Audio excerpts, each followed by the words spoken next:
कल सुबह हजारा में एक अफसोसनाक वाकया पेश आया जब मंदियां अली प्लाजा के सामने वाकई मार्केट में अचानक आग भड़क उठी। देखते ही देखते शॉलों ने दर्जनों दुकानों को अपनी लपेट में ले लिया और बिस्तर दुकानें जलकर राख का ढेर बन गईं। एनी शाहिदीन के मुताबिक आग सुबह तकरीबन 6 बजे के करीब लगी और चंद ही लम्हों में इस पास के इलाके में धुआं फैल गया। लोग घबराकर अपनी दुकानें छोड़कर बाहर निकल हुए। रेस्क्यू की 5 मुतअद्दिद गाड़ियां मौके पर पहुंच गईं और कई घंटों की मुसलसल कोशिश के बाद आग पर काबू पा लिया गया। ताहिम लाखों रुपए मालिक का सामान जलकर जाये हो गया। दुकानदारों का कहना है कि उनकी पूरी जिंदगी की कमाई चंद घंटों में तबाह हो गई।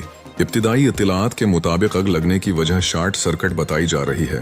ताहिम मुकम्मल तहकीकात अभी जारी हैं। खुशकिस्मती से किसी जानी नुकसान की इत्तला नहीं मिली, मगर माली नुकसान बहुत ज्यादा बताया जा रहा है। इंतजामिया ने वाकये की तहकीकात शुरू कर दी हैं और हिफाजती इक़दामात मजीद सख्त करने की हदायत जारी की है। रिपोर्टिंग ज़ैन हनीफ, मंडियां अली प्लाजा।